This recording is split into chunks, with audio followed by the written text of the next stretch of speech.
Okay, in this video, we are doing problem set 80 from Calc AB. The problems and a playlist are in the description below.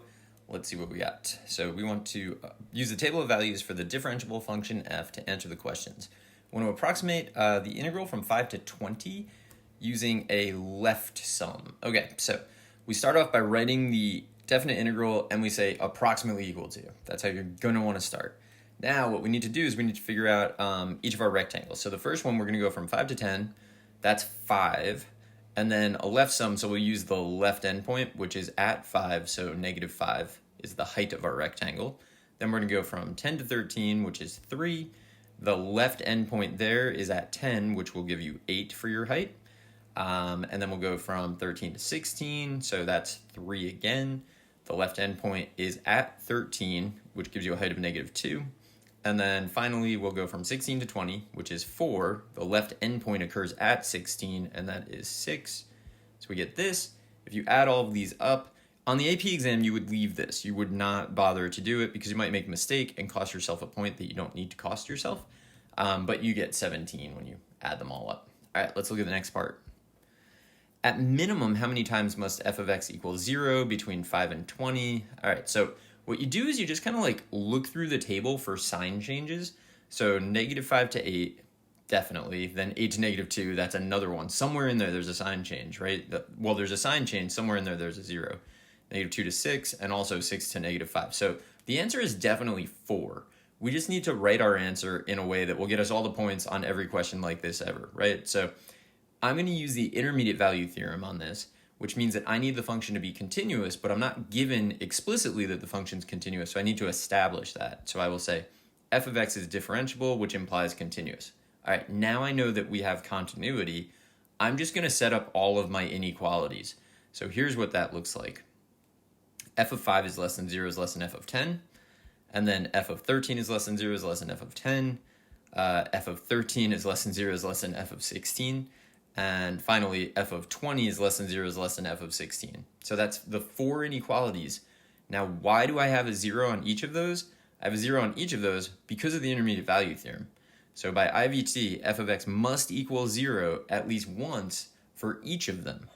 So since I know that, well, on each of, I guess I should state the intervals, right? So 5 to 10, and 10 to 13, and 13 to 16, and 16 to 20. So intermediate value theorem guarantees f of x equals 0 at least once on each of those intervals. So the overall answer is definitely 4, and so I finally want to answer the question, which I didn't actually do yet.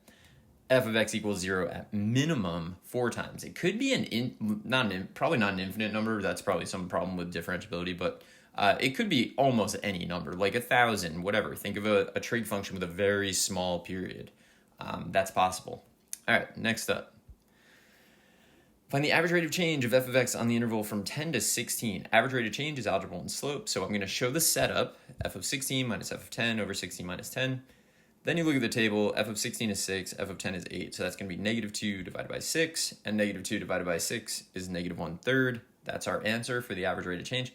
You do get asked that question. It seems strange, like you're in calculus, you worked so hard to get to calculus, and people are just asking you to calculate algebra 1 slopes all the time. Like every other class, you have to do that. So get used to it. It's not a big deal. Evaluate the integral of the square root of 9 minus 5x. I'm going to do this by u-substitution, where u is the thing inside the radical. So I'm going to say u is 9 minus 5x. So then du is -5 dx, but I really just want dx. So I'm going to say -1/5 du is dx. And now we can just make our substitutions. I am going to change square root into to the 1/2. So I'm going from radicals to rational exponents, which is definitely what you want to do. So I'll have -1/5, because I'm pulling that out, u to the 1/2 du. So we're going to do +1 times the reciprocal for the exponent there. So that'll take us to 2/3 u to the 3/2. So we still have that -1/5 hanging around. And then 2/3 u to the 3/2 plus c at this point. And then we want to substitute back in because u is actually 9 minus 5x. And I would leave this with rational exponents. I mean, on a multiple choice thing, you would have to match the answer. So whatever the answer ends up looking like, I think it would probably be in rational exponents. But maybe not. I don't know. So just be prepared to change if you need to. All right, next step. Given that f of x is an increasing function, decide what type of error, either an over or underestimate, a left and right sum gives in approximating the integral from a to b of f of x dx. So increasing functions come in like two varieties, really three varieties, because you could also have no concavity. But what I've done is I've just drawn increasing concave up and increasing concave down. And now I'm just going to actually draw some left rectangles. So you do not need to guess at this. You should do this every time. Like, don't rely on your memory or whatever. Don't just let your brain choose one. Draw a picture. You can't really get it wrong.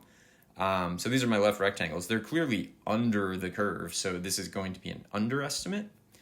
So f of x is increasing. A left sum will underestimate. And then draw it again. So I'm going to do increasing concave up, increasing concave down. Also, there's just straight increasing, which I did not account for, but it would show the same result. And now I'm going to draw right rectangles. When I draw these, I usually start at the right. I find it just easier.